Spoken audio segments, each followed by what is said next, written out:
Hey folks, for anyone here, we're just going to give it a few minutes for others to join.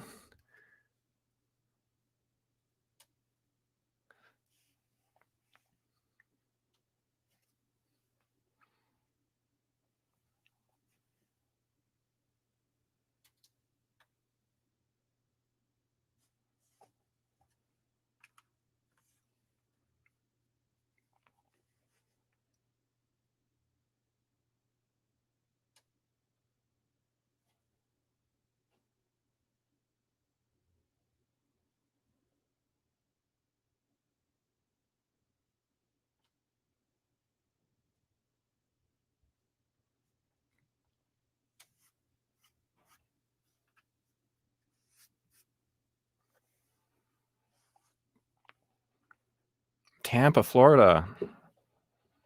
How's it going? I'm up near Toronto in Canada right now, and it's got quite a bit of snow on the ground. It'd be nice to be in Florida.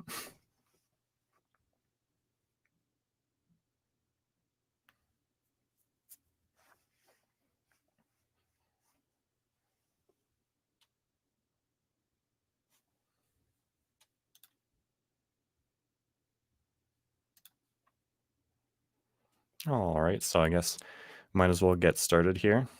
Hi, Akash. Hope you're doing well today. Mexico, some more great weather there. So yeah, my name is Julian Miller, and I'm a senior software engineer here at DigitalOcean, and I'm super happy to be here. I'm really thankful for everyone joining live today. And yeah, so today I just wanted to share a few key tips on dealing with latency in multiplayer video games. And next week, I will be putting on a more in-depth talk around this. And if you want to register for that talk, you can click on the link in the description. So yeah, let's get into a few tips here.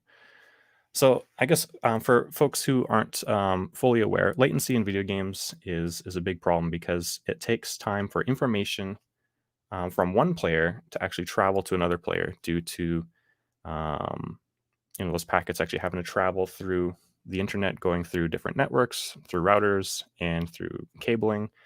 Some people are on Wi-Fi, so it takes time for all that information to travel, and you end up with latency. And I guess the key kind of things to remember when you're dealing with this as a game developer is that the first way to deal with latency is to reduce it as much as possible in the first place.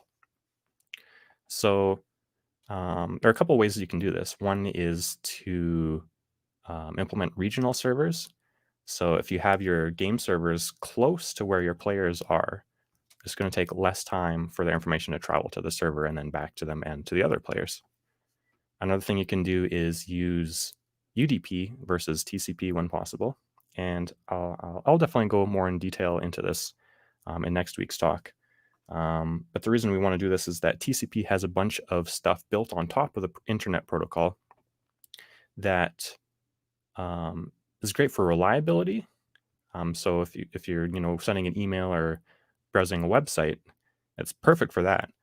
But when you want to send information as quickly as possible, UDP is generally better. But even with regional servers and a fast protocol, you'll still end up with some latency. So we need to kind of figure out how do we get around that remaining latency.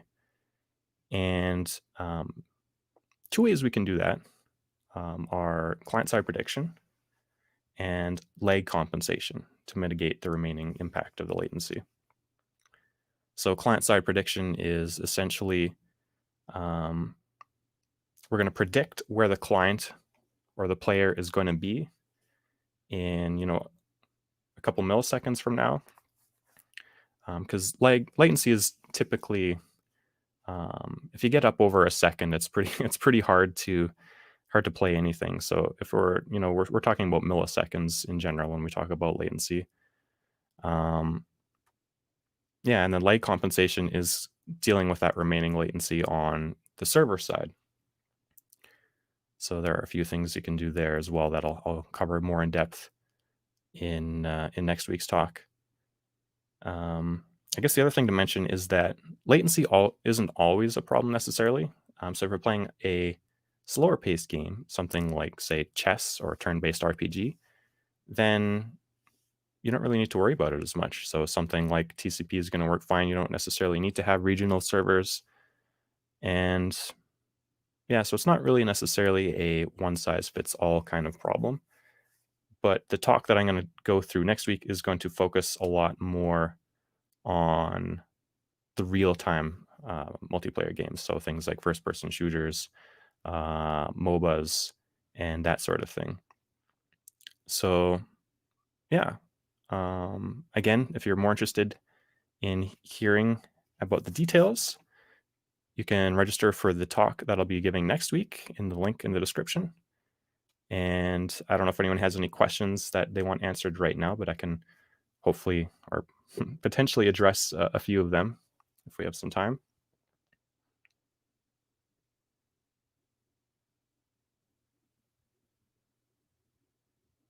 Hello from India. Oh man, I'm very envious of all of your weather right now.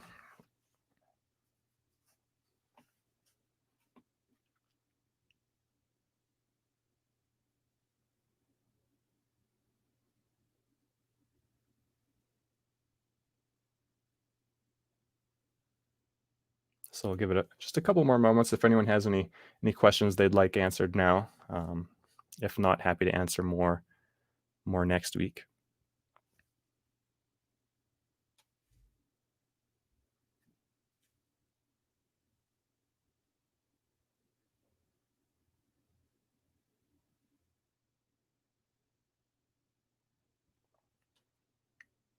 Awesome. Well, I think I'll leave it at that for now. Thank you so much for joining us today.